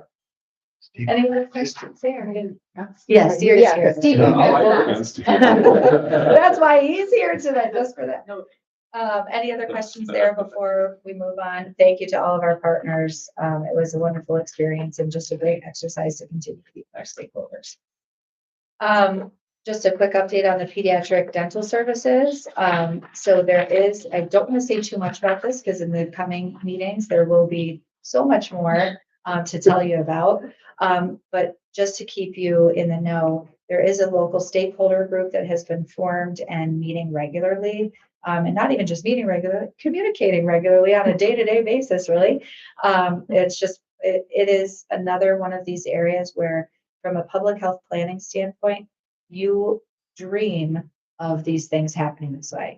Obviously, you never want the problem to occur, but then to have the sort of organized response just happen and be facilitated, it's what all you can hope for. So very thankful for the group that's coming together, really spearheaded by CHN, by Dr. Pender herself and Dr. Dobemeyer and the private practice physicians, and then in collaboration with the health department, trying to support however we can.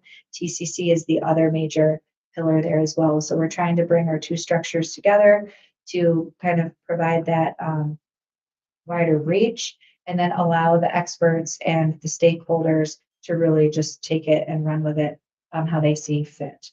So we're just here to help and cheerlead. The priority areas that have really been identified, and Dr. Pender and Steve chime in too if there were specifically other ones, but workforce development.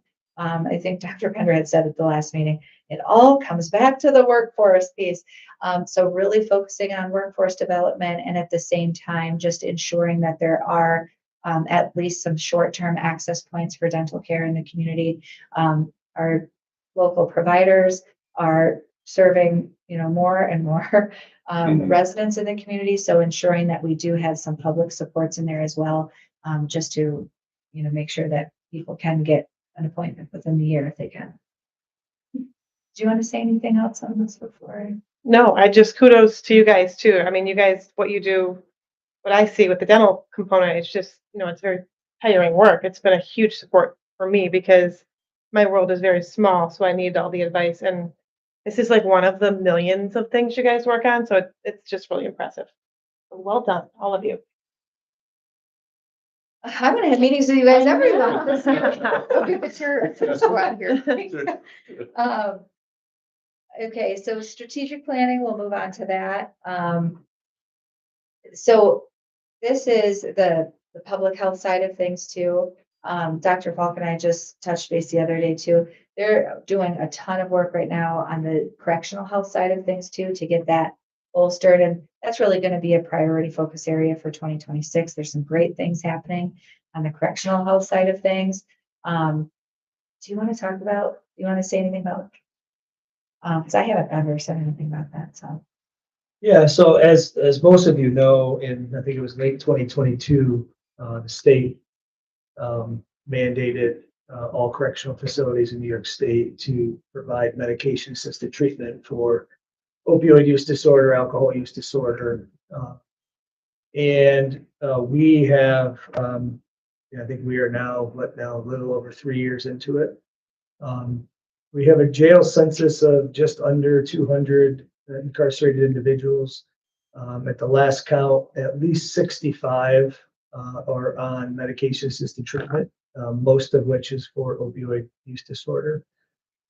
We have had the opportunity recently to hire a very well-respected in the community nurse practitioner, Julie Apperson, to help facilitate our medication-assisted treatment program and also take some of the reins with the assistance of Dr. Abbasi for all of our mental health within the jail.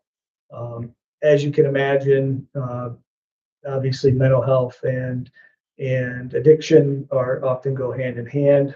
There are large demands both with mental health, addiction, and just high acuity from a medical perspective within the county jail.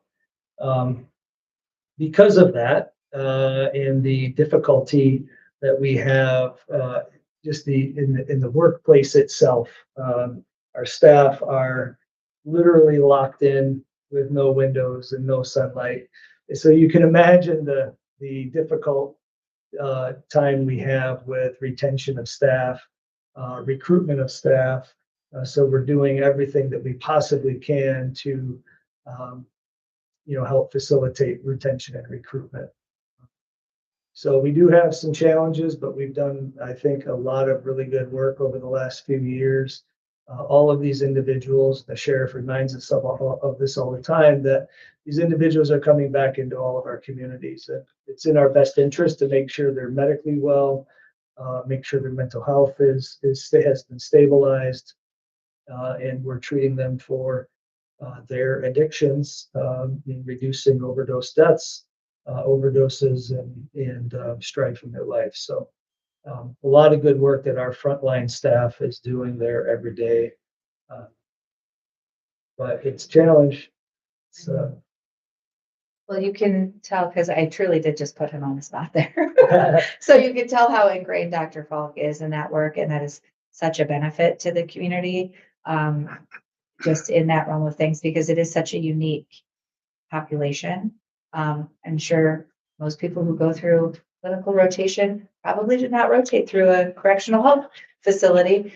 So that's just another thing too, even there's not a lot of preparation for these clinicians that come in or what that environment really will be like. So we really do have an advantage to have Dr. Falk. There's some other just great practitioners, Kathy Burgess, who helps to oversee the nursing side of that, really working on it. So we're going to transition a lot of these really great processes and recruitment and retention things right over to the jail this next year. It's going to be a good focus area over there. Partly because we have to be creative and rethinking these things, because you'll see Wendy Douglas.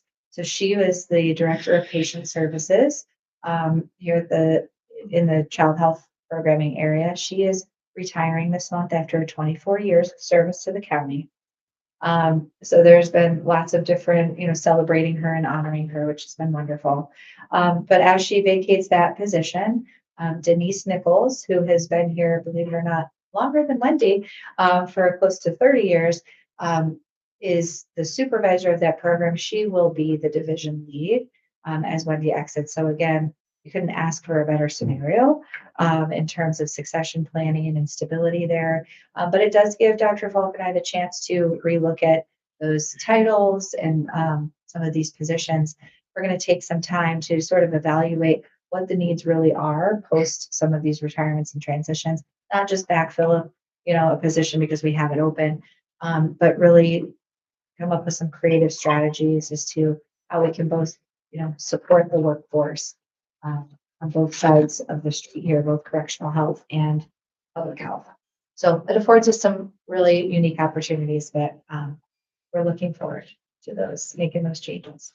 As you can see, we're down on the public health side to one position left. And really, it's just sort of a change in title, so it's technically almost zero. We really sort of have the vacancy filled. So we're really proud of the division leads for that. So if you see, basically a year ago, we had 17 vacancies within a year. We've been able to have those filled and retain those employees. So you have a very strong leadership staff amongst all these division leads, and they just do great work with their teams. So I hope you feel very comfortable with that, that you can feel like they're doing good work and they're going to pull through some of these great measures and interventions that we've talked about. We'll bring them to the table for you all. And of course, anytime that you have questions, thoughts, ideas, concerns, call, email. Always happy to hear from you. Excellent job. Congratulations. Yes, yeah. To everyone. Yes, thank you. That's it for me. Okay. Any other questions for Lacey? I would just propose that since we had so many public guests today, that we all just kind of review what we received and if any other things can be sent our way. And then for our next meeting, if we could maybe put that on new business to discuss anything outside that we've researched, or just to kind of bring it together as a group and decide if we want to take any action. And I do believe as part of that too, we will have also from Jessica's side of the world and her team, they'll also put together some information, I think that touches on some of those topics as well, for sort of a third summary context for you as well, so that you have a couple of different. Could you also come with a copy of the recommendations that the board submitted in 2019? Yes. There's a copy. Well, yeah. Oh, is That there? letter I is missed in in there. that Yeah. stapled The letter packet? She right included it. Oh, it's here. Okay, Yeah. perfect. So we can review that. Because if, I haven't looked at it, but if my memory serves me correctly from this time, we did not talk at all about the battery energy storage No. systems. That's a new. That's new. Up and coming, Yeah. yeah. And I believe it was Mark who highlighted this as well, that, I mean, really truly it is a recommendation that you're making, because these are all zoning laws and practices that happen within the municipalities, and they have, as with anything in government, a home rule. We really don't establish that.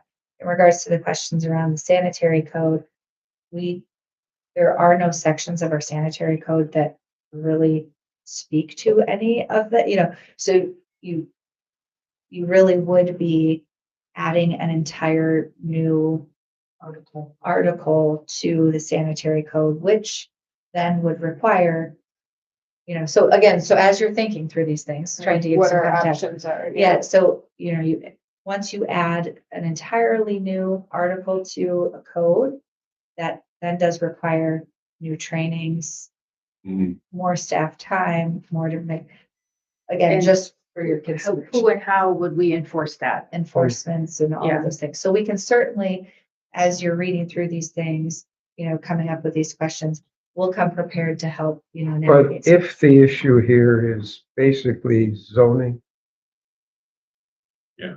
That's what I was we have an thinking. expert here who's been at all the meetings about zoning. Are these same folks at those meetings hounding their zoning and their boards? Some of them are, yes. Some of them are. Some are, yeah. But I Not, mean, not in this. yeah, but that's where they have to Yeah. make their Right. case. Yeah. It's, And at the town and- level, yeah. I mean, I don't know what our jurisdiction here is, if any. Well, I mean, I think making Oh, we can recommendations make from a health, from a health From perspective health, to the public towns. To the help town, guide them that's for sure, but Is, that's Are we outside our empowered to jurisdiction. do anything in the sanitary code regarding this? Do we even have an empowerment there? So that was Jessica's point, certainly, Yeah. is that, I mean, typically in a code. So again, our codes have to do with things that are mandated services, the codes reflect the mandated services that we are protecting through public health law. Yeah. There's nothing in New York State public health law that would inform any of this decision making. That's not to say that you couldn't do something locally, but then you have to then enforce locally. That becomes the default, whereas opposed to, the sanitary code that we've come up with, there's typically an article in public health law that then everything can fall back to. They become a more preemptive authority. Should, our fines in our jurisdiction, is smaller than the state. So it sort of becomes this there. Do you know if there's any other counties that have anything in their sanitary code? That's what I wrote down on my side, and Jessica, I can look into that with Nice Sage. I thought we could. Yeah, we can push certainly this look over into it. to- I'm not aware of anything. Or just if there are, certainly I'm sure these discussions, and that's typically when things are brought to you all. I go back to our state association and ask the other directors, have these been discussions that you've all had? Have your boards of, directors or your legislator or your boards of health had these discussions, and we sort of share that information with each other? So that's on my list to ask. And there may be towns and municipalities that they may have individually, but at the county level, it's probably not the case. There are towns, Rush, New York, and there was one That here. Dwaynesburg or whatever. Dwaynesburg, That was, Town of Carroll just set up a committee last night in their annual meeting to develop these policies. Chautauqua was looking at that too. Yeah. I was gonna say, wouldn't Chautauqua County Planning be an organization? I mean, they're usually the ones who would guide municipalities on creating these new things. And they're coming to our these new next meeting standards, to help us with that. Yeah. In a couple weeks. Right. And so, so you do have the opportunity to, you can respond in a number of different ways. And sometimes, sometimes even just the education along with who you should talk to and what the process is like, that could even come from, you all as a board and as a membership. Because you certainly do appreciate, and we do as a department, the interest that people have interest and want to see, health move. And so that is a shared aspect with you as a board. So you could respond in those ways. But I guess my point being in regards to what the concerns are being brought forth, for you, it would take quite a long time, a lot of development to really make any sort of movement here within this group in that way, if that's what they're asking for, more immediate. So you would want to consider that. I don't think that's my personal opinion, that's not our place. We can definitely issue, after research and looking at the documents, an advisory to the county or to the towns. Yeah. But eventually it goes down to the local governments. We can. And there's some serious investment money being thrown at those by these organizations. So they're looking at it from a financial point of view. And what about nuisance though? I mean, you're looking at people who are claiming a nuisance. Yeah, but our nuisances are more sanitary I related. understand, I understand. But in the local level, that's, that can be in your code, your local code. But that's their code. Sound- And they sound have to, Yeah.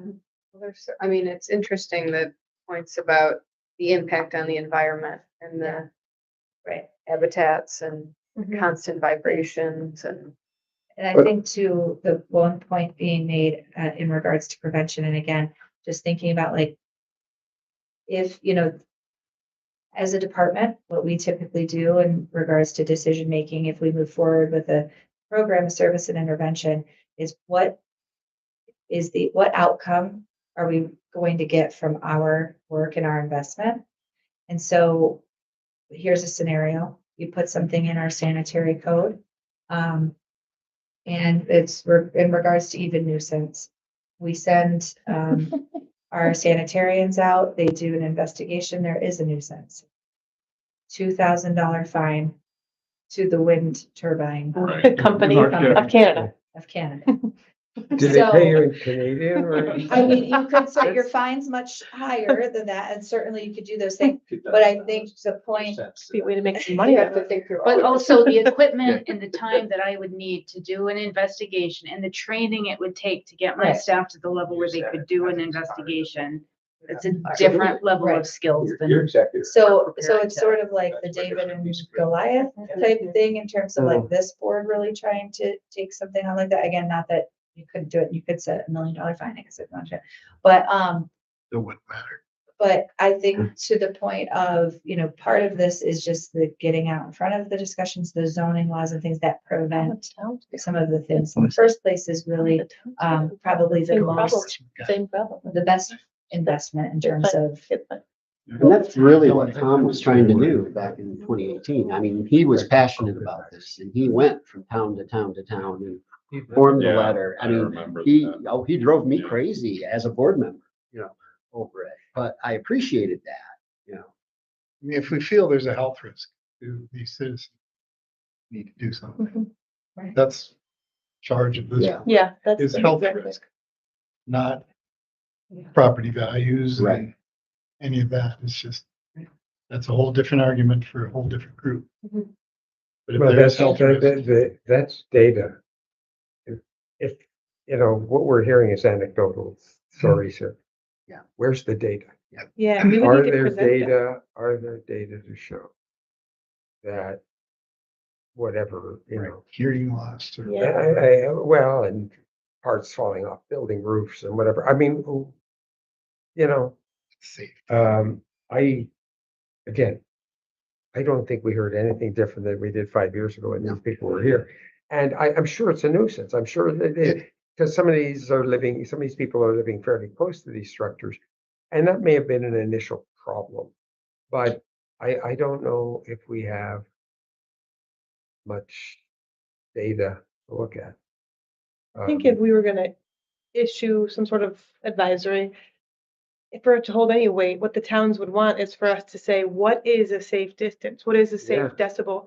And I think unless we find good research, you know, we need to have something to back it up because we can't just say 2 miles, you know, just Yeah. because it's like a, you know, Well, we should all kind 2 of. miles in a certain topography is worthless. Yeah. Yeah. That would need to be 6 miles. Sure. On a flat, you know, on a plane, it may be, you know, whatever, this is not easy. We dug into that a little bit in 2019, when Yeah. we came up with the 1.5 miles Yeah. and the decibel level. Yeah. There's also the issue of disposal too, I think people worry about Mhm. in these, which is a public health issue. My understanding is that the new facilities that are being built are required to put some kind of money in a bond Yeah. to think Yeah. about the future of disposal. They are, Solar but not and- much. Yeah. Most of them aren't.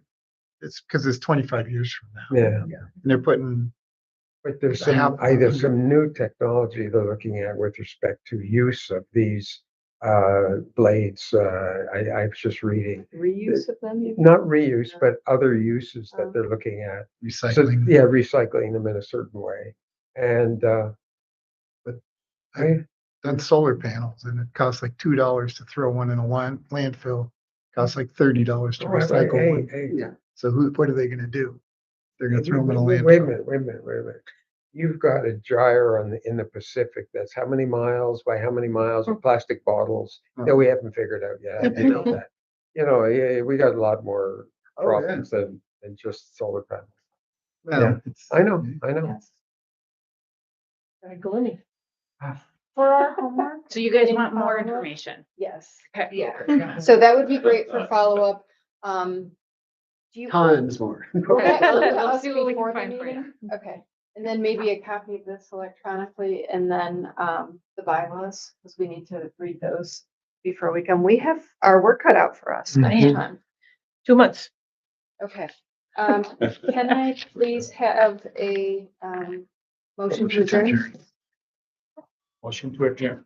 Our new vice president. Thank you. The old vice The president. old vice president. In every Our way. re-elected vice president. She is, yeah, she was, Which fifth grade is off to,